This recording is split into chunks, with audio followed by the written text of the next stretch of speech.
Well, good morning, everybody. Hope everybody's doing well. I'm sure none of you were overserved last night. We'll try and speak softly, and I'm Justin Spooner with Greystone Management, and I've got the very polite, Canadian, pleasant-voiced Andrew Leech here with me this morning. Ask him to say sorry. It's my favorite thing to do. I'm sure I'll be apologizing at some point in time. That's right.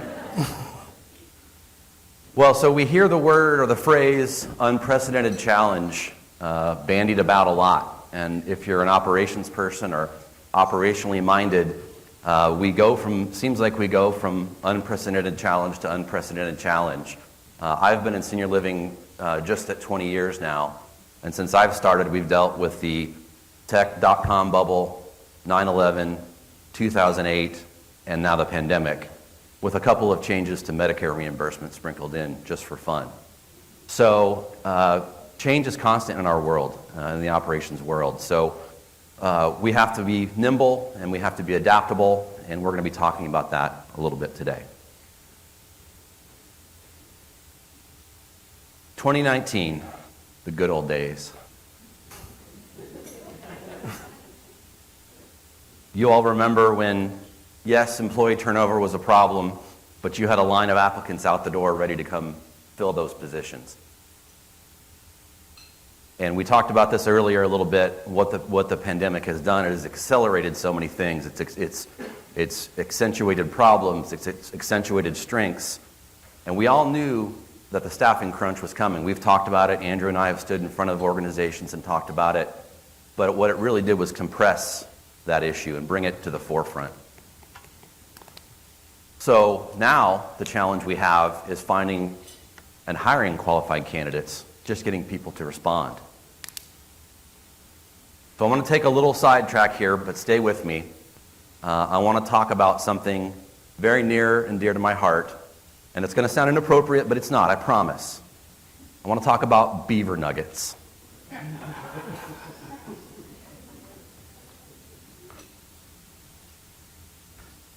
Some of you know this place. If you live in Texas or anywhere in the Southeast, you've probably been to this mecca. It's about 30 minutes in any direction on any interstate in Texas and across the South. And it's a truck stop, but it's also a Hallmark. It's also a barbecue restaurant. It's also a Yeti dealership. It's also... And they have clean restrooms and giant sodas, and they have beaver nuggets. And beaver nuggets are like Corn Pops. Remember Corn Pops, the cereal? On steroids.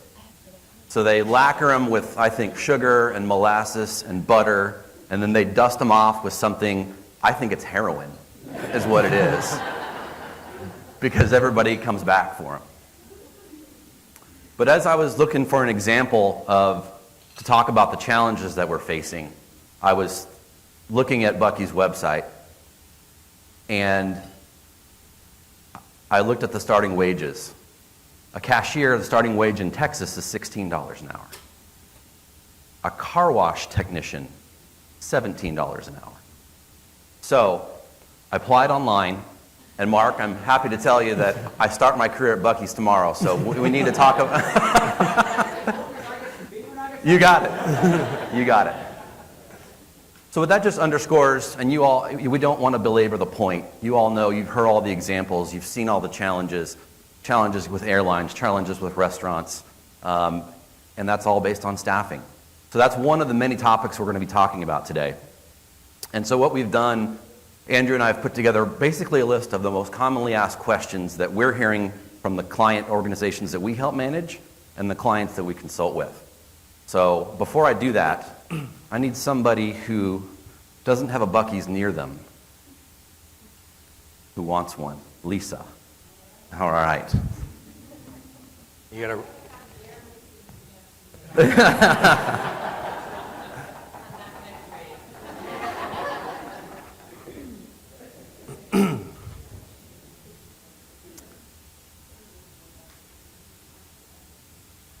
So,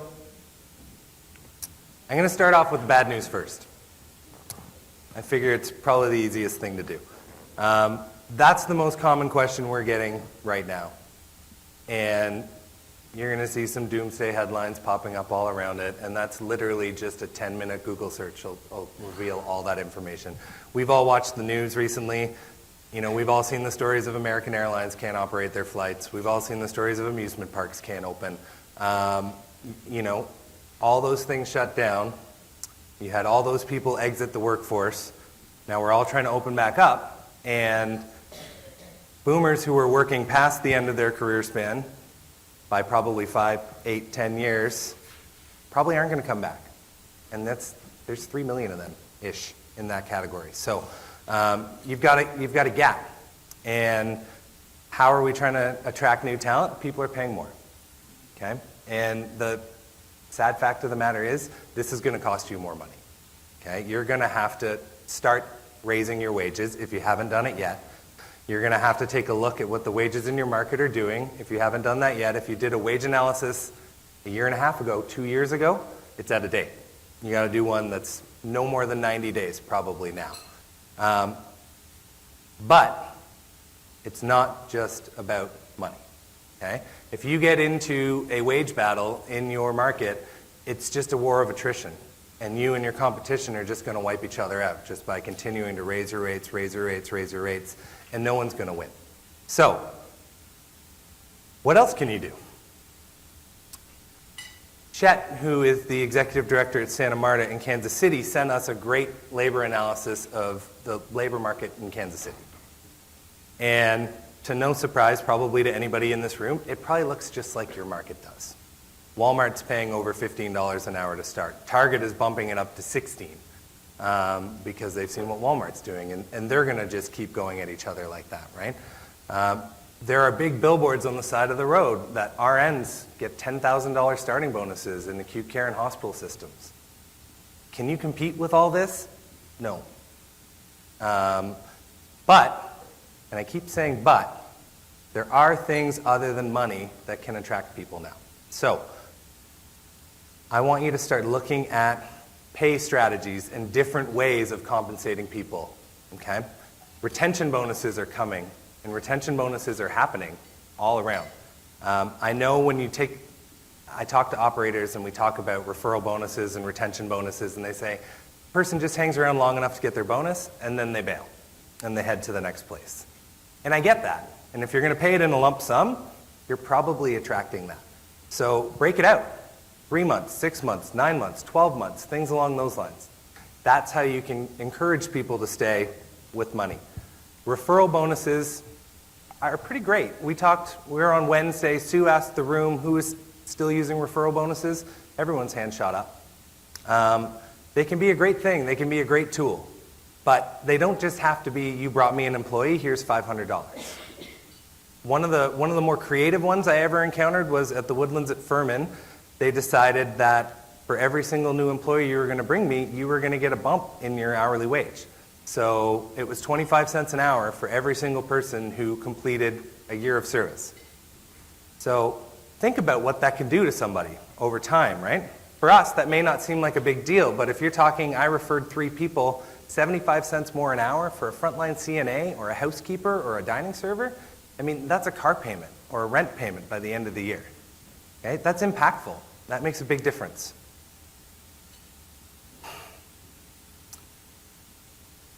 If you can't compete with the salary, and it's tough, it's going to be tough to compete with the salary, let's look at benefits. Let's look at what I call alternative pay strategies. Okay?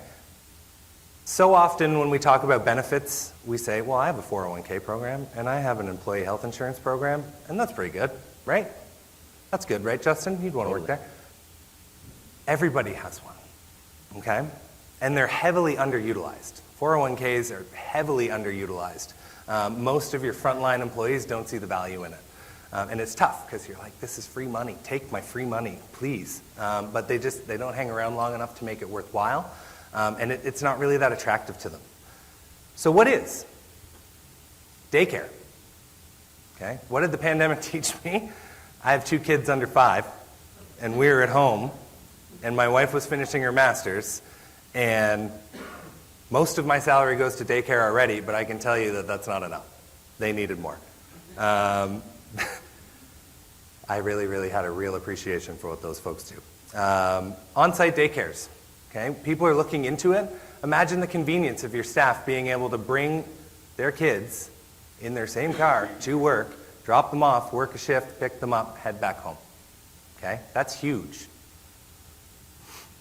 Meals. Who here is a provider? Who's giving a free meal to your staff for every shift they work? 2, 3, 4. It's not enough, okay?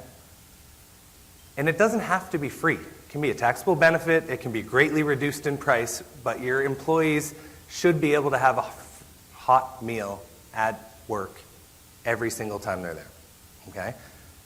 A lot of other companies are doing this, and so if you're not, you're already a little behind the 8 ball on that one. Look at how you schedule people, okay? Flex people's schedules. You can do certain days on, certain days off. I'm going to get into that a little bit further in a little bit, but it should no longer just be you're going to work your 40 hours in 8-hour blocks. We need to get creative, okay? And then start looking at the areas in your communities that your employees touch a lot, but your residents don't necessarily see. Your employee lounges, your locker rooms, okay? They should be welcoming, inviting places. I go around the country and I do what we call first impression surveys all the time. And one of the things that's unique about our first impression survey is we evaluate the employee areas as well, okay? Because it's really important. If I work really hard, I'm on an 8-10-hour shift, and I only get 30 minutes to sit down and kick my feet up, it should be a place where I want to do it. It shouldn't be a closet that I repurposed 5 years ago, and now you can cram 2 people in there because it has a microwave and a refrigerator, okay? These types of things, invest in them, and you're going to see your retention is going to improve. You know, I was talking to a contract dining service provider, one of our new clients has a relationship with, and they had a really interesting idea. And they were seeing they were losing people from hiring through drug test and background check, okay? 2 to 3, 4-day window in there. And so what they started doing was they started paying you for that 2, 3, 4-day window.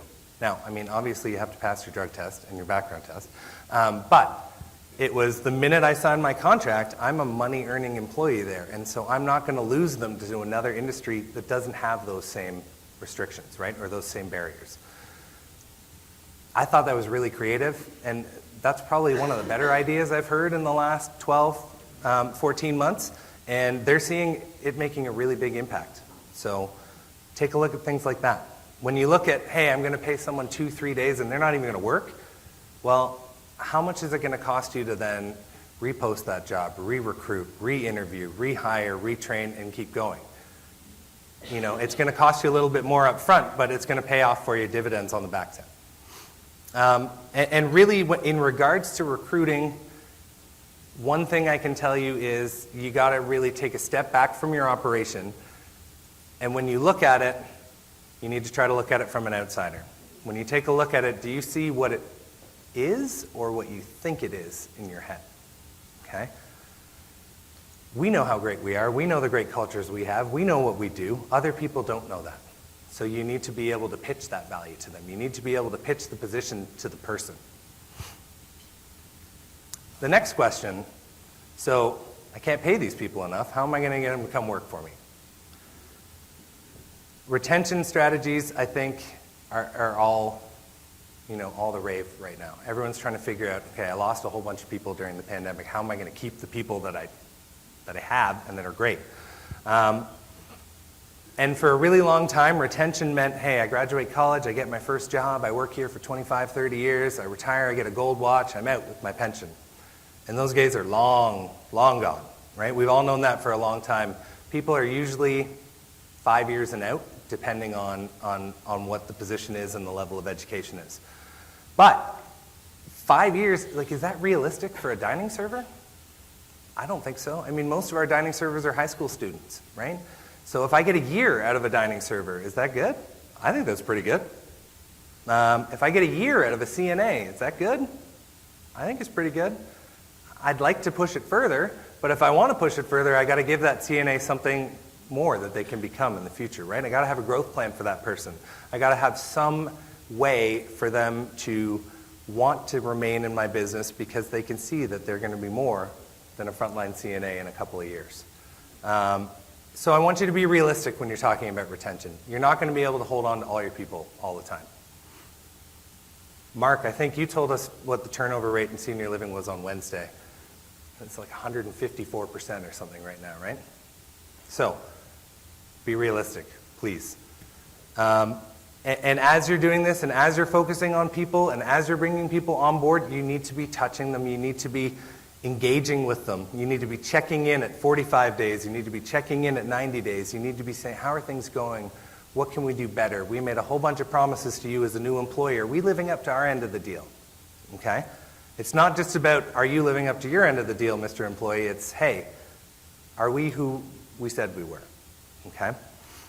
And recognition and rewards and all these things that I've been pitching for years, every single time I stand up on the stage, I talk about recognition and rewards, and that importance is never going to go away. But I encourage you to think about it in a fun way. Okay? We spend the majority of our waking lives at work. Work should be fun.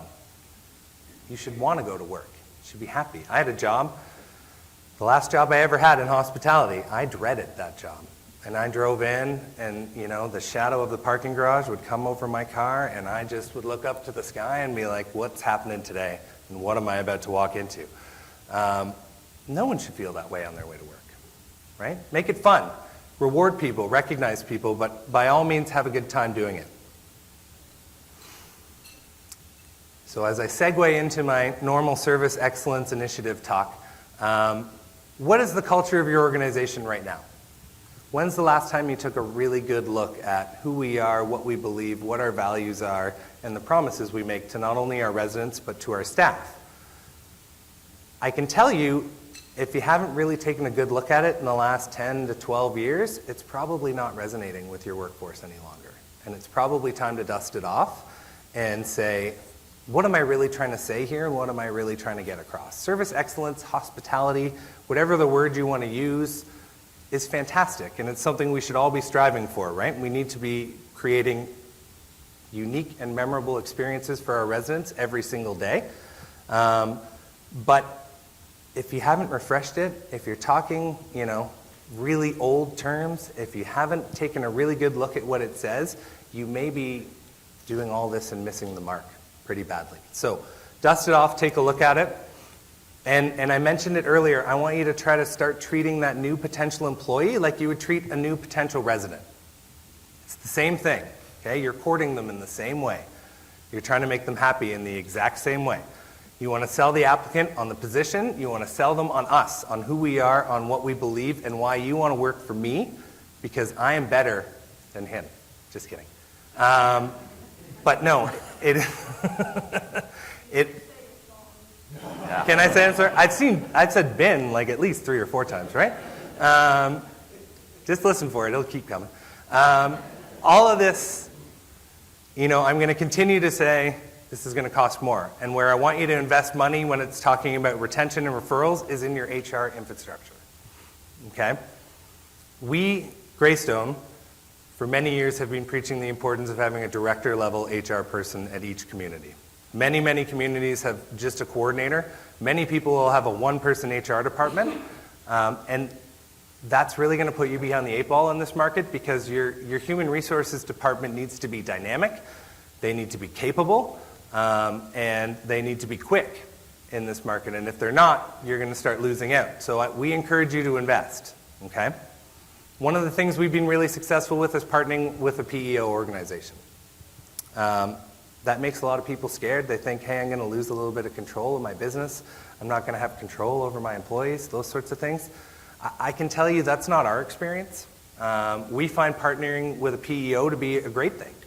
They have size, they have scale, okay? They're professional and they're capable. And if you find a good one and you have a good partnership with them, it can be a huge asset to your business. So if you don't do that, take a look. And if you want some advice on who, come ask and we're happy to tell you. And there's a couple other things I want to talk on before we go on to this. One of them is the pandemic kind of churned our rosters, right? For many years, one of the ways of looking at how am I going to create the best team was, well, I'm going to call out kind of 10 to 15% of my team annually that's my underperformers. My C and D players, it's fine if I lose them because I'm going to keep my A and Bs. COVID got rid of C and D. They left. They weren't in the business for the right reasons anyway. Their heart wasn't in it, so they're gone. The people you're left with now are A's and B's, okay? So let's stop culling, and we need to add, and we need to find more A's and B's rather than to start losing our A's and B's to someone else. One of the best ways to add to your team in today's market is to move quickly. So we talk about speed to lead in marketing. I'm talking speed to lead in hiring as well, okay? Justin, how long did it take you to apply for that job at Buc-ee's? 4 minutes. 4 minutes. Okay? What does your job portal look like?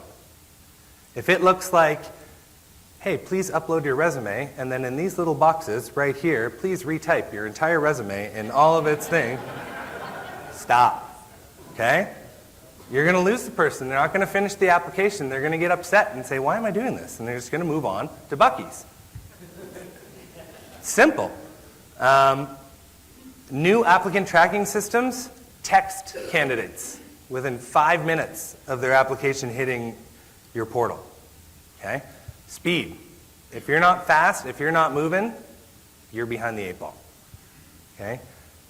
It really does depend on your age demo a little bit, but you know, I have a nephew, he's 17, he's in the workforce back in Canada. He has a job at a fast food restaurant. I look at his smartphone, and next to the mail, he has like 750 on his notifications. I look on his notifications for his texts, 0. They don't read emails, okay? No one likes to read emails very much, but the younger generation doesn't read emails. If you want to get a hold of them, text them, okay? If you're talking maybe the older segment of the workforce, call them. But you got to move quickly. Your applicant tracking system needs to tell your department directors, someone has applied for a job, this person is qualified, move on it. Okay? Because if you don't, someone else is going to. And then last but not least, look at those common barriers that are really stopping you from bringing people in. Okay? So I was reading an article the other day, and the author took some creative liberties, but it was pretty funny. And he made a fake job posting. And it said, wanted, someone with 25 years of experience, master's degree preferred, speaks 3 languages, starting salary, $11.50 an hour. And that was kind of what we could do for a long time, right? We could pick and choose, and we could be selective. We can't do that anymore. So look at your job postings. Look what you're putting online. Make sure it's relevant. Make sure it's new. Okay? When I first entered hospitality, if I got a job application and you didn't tick every single box, I can work Monday through Sunday, any day, anytime, including holidays, straight into my declines. Okay? I didn't even talk to you. I can't do that anymore. I need to flex my schedule around you. Gone are those days. I can't put up those barriers anymore. I need to be flexible. I need to be agile. And I need to say, okay, you can't work Saturdays and Sundays. How am I going to plan this out? How am I going to fill those holes? Okay? There was a really interesting article in Senior Housing News recently where a skilled nursing provider got creative with this, and they started doing a 7-day on, 7-day off schedule in skilled nursing. And that gives people a lot of freedom. Okay? Everybody doesn't necessarily want to work 7 days in a row, but if you're going to give me 7 straight days off afterwards, I'll talk about it. And maybe it's not 7 on, 7 off. Maybe it's 4 days of 10-hour shifts. Or just get creative in how you can fit people into your schedule to keep them happy and to give them balance in their lives, right? One of the biggest things that comes up when you're polling the younger generation of what is important to you in a job, money is up there, right? Money's always up there. But balance is the other piece, okay? They don't just want to work all the time. They want to have balance in their lives. They want to have other things that are important in their lives outside of their work and their career. Give them the opportunities to do that. It's important, and you'll be rewarded for it. All you, sir. Very good. Andrew, would you make Justin answer if you actually got the job? My drug test is pending.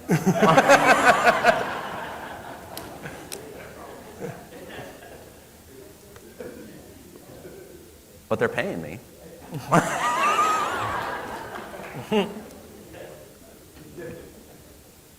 So, Mr. Leech had a lot of really great ideas, and I was scanning the room as he was talking, and every CFO in the room, I could just see the eyes rolling back in the back of their head, like, unbelievable.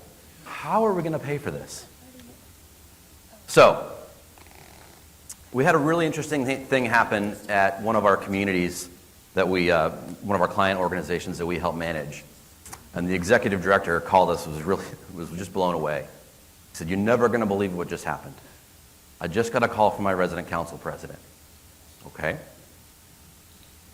He said, "We need to start talking about the plan for communicating to the resident body that this increase is going to be more than what it's been in the past." So we talked yesterday about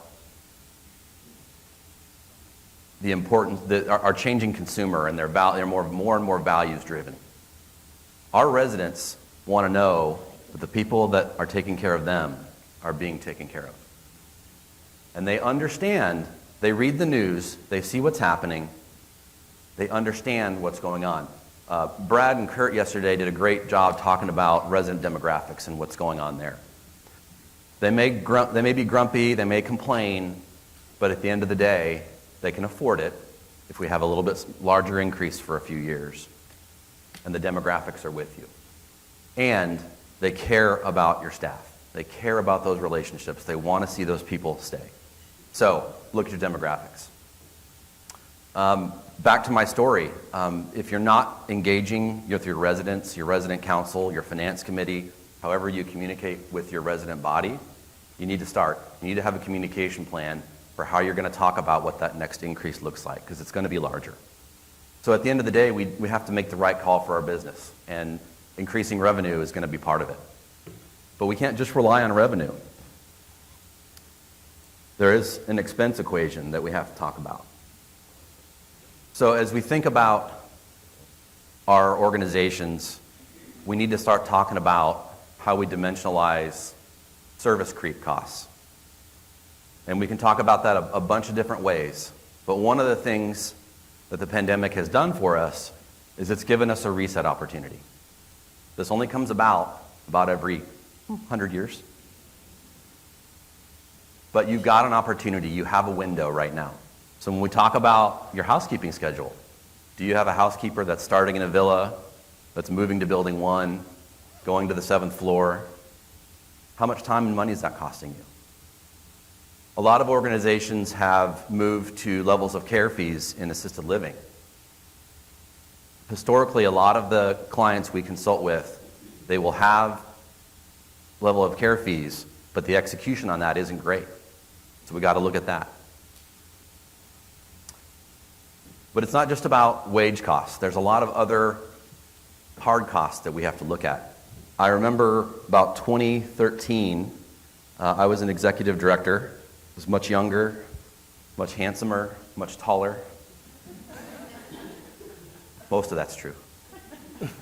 And middle of the night, my accounting manager calls me and says, "Justin, we got a problem." I said, "Okay, new day, second verse, whatever. No, we got a problem. Our server's been hacked." I said, "Okay, what does that mean?" She says, "Well, we've had a ransomware attack. They've got our files, and if we don't pay, they're going to destroy our server." And I said, "Okay." Well, we had what I thought was a pretty good IT company at the time. So I called the IT company, and they're like, "Yeah, let's get you talking to the head of our security." Got really excited about it. We're gonna get these guys. And the head of security gets on, and he's like, I'm like, "Hey, so what's our plan? What's our strategy?" And he goes, you just have to pay that. You're just going to have to pay that money." And that was 2013. So we've seen all the other changes happen.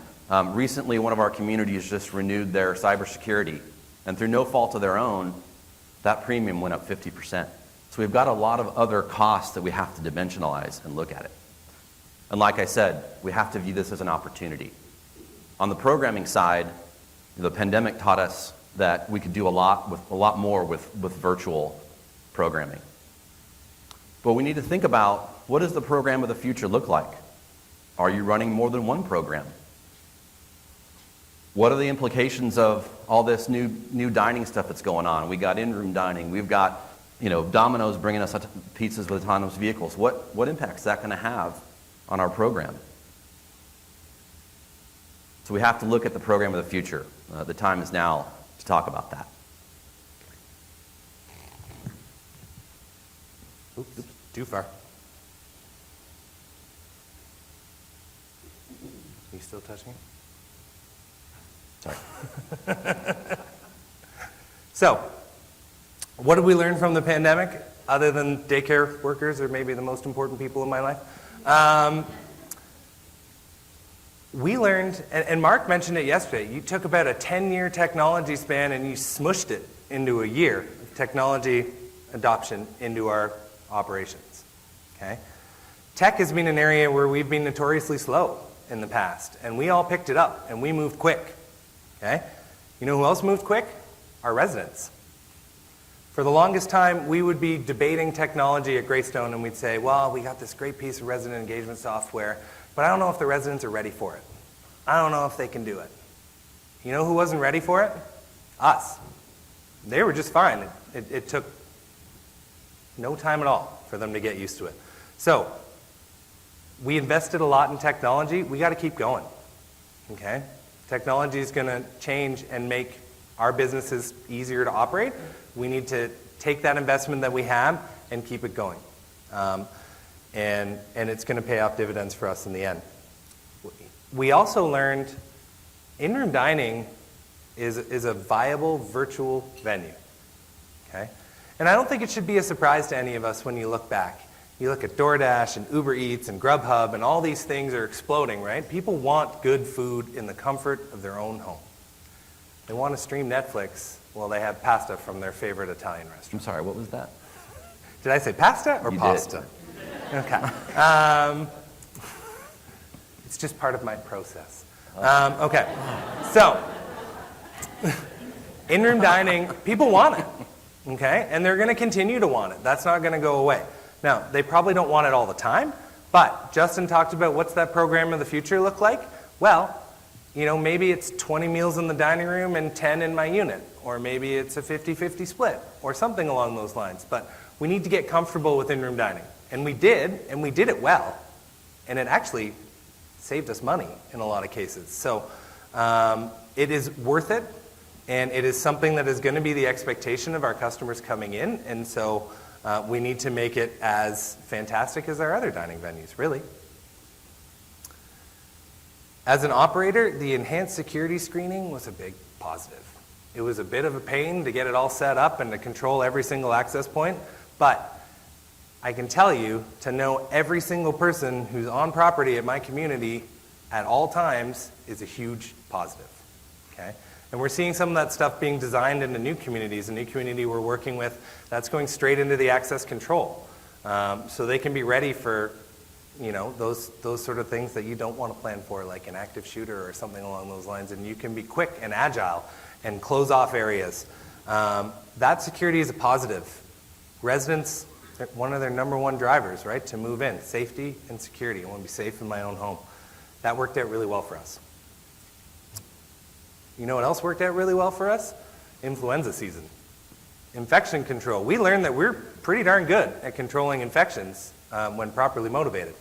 And I think there's going to be an expectation moving forward that we continue to manage those infections as well as we did. So I'm not going to get into the political conversation of to mask or not to mask and all those sorts of things, but the PPE is not fully going away ever, I don't think. Okay? So don't deplete your stocks. You don't have to necessarily stockpile for the next pandemic because hopefully you got a little bit of time. But you're gonna have an expectation from your residents and their family members that you can control influenza and other infections the same way we just did. And last but not least, virtual programming. It got off to a bit of a rocky start. I saw some interesting virtual programming in the first couple months. But you know what? The communities that moved to it quick got really good at it. And there is still a demand for it right now. There are people who will not go into a studio and do a chair exercise class, but they will do it in their own living room. They just don't feel comfortable yet, right? We're all at varying levels of comfort, and that makes a lot of sense. This kind of virtual programming, virtual activities, virtual lifestyles, whatever label you want to call it, is going to be a part of what we do moving forward. And if you're not going to get on board that bus, your competitor is, and it's going to be something that they're going to be able to market. So we've dropped a lot on y'all this morning. And I smile as I say this because if my wife knew I was up here talking about being optimistic, she would be laughing pretty hard right now. She calls me a catastrophist. So, and as an operations guy, that served me well throughout most of my career. I plan for the worst and I execute the best. But should we be optimistic about the future? I think so. You know, Justin mentioned it when we opened this up. Yes, this was a huge, unprecedented challenge. We had a huge, unprecedented challenge with the Great Recession. We had 9/11 before that, okay? There's always going to be a next challenge in our business. Always, always, always. So, the pandemic helped us be ready.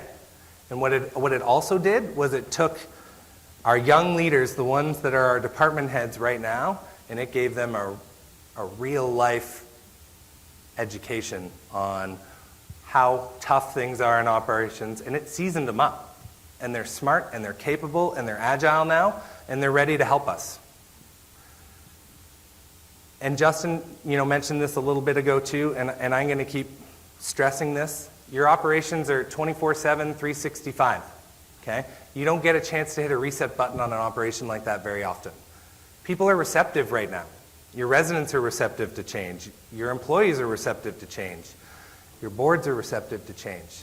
Let's not let a good crisis go to waste. Let's take advantage of this. Let's make sure that we learn from COVID and we get better and we get smarter and we get faster as we move forward, and it's going to benefit all of our operations. So, we're almost done. And as you all know, Andrew and I are operations folks, and we like to always give you something practical to walk away with. So I've got 2 more slides, and I want to hopefully give you something that you can take back and think about at your organizations. So key takeaways from our discussion today. Andrew talked about this. It's not just speed, though. I was recently talking with a HR executive, and he was asking me, he's like, hey, talk to me about your challenges when we talked about kind of what we're talking about today. And he said, at the end of the day, it's speed and engagement. Speed to lead and engaging those eyeballs of those people. What does that sound a lot like? Our marketing. Sounds a lot like our marketing. We know how to do this, okay? One of the things that we talked about on Wednesday with our executive directors, we like to have the saying in operations that everybody's in sales, everybody's in housekeeping. Guess what everybody else needs to be in? HR, recruiting. That's right. So, speed and engagement. And when I talk about engagement with your team members, you need to be where their eyeballs are. Indeed's a great website, but guess where they are? They're on Instagram. They're on Twitter. People from my generation might be on Facebook. I don't know. So, Andrew also talked about, is it time to reassess your culture? Everybody's got a culture initiative. Everybody's got a credo card. We've made great advancement in operations in that world. But it's time to relook at it. It's time to reboot it. It's time to look at, is this resonating with our team members? Again, Brad and Kurt talked about this a lot yesterday, but reviewing your fee structure, involving your residents. You don't get this opportunity very long while this is fresh in everybody's mind, but now is the time to do that.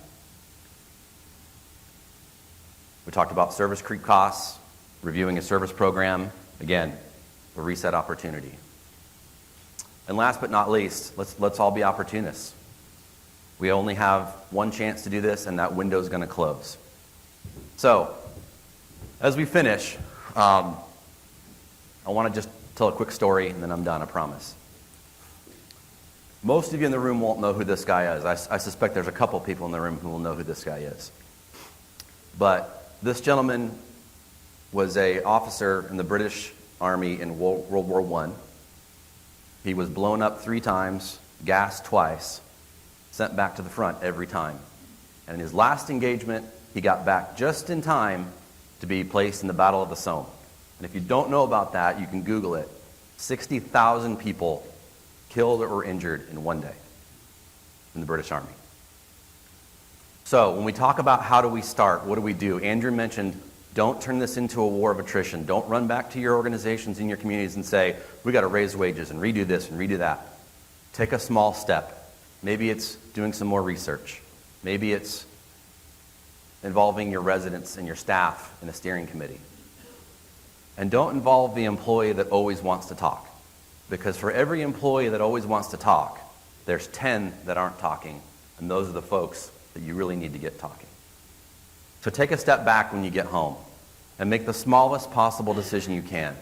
Research, talk to people, and call on trusted advisors and mentors who can help you. We're going through this with you, so if you ever want to have this conversation, Andrew and I are available, and all of us at Greystone are available. We appreciate your time this morning.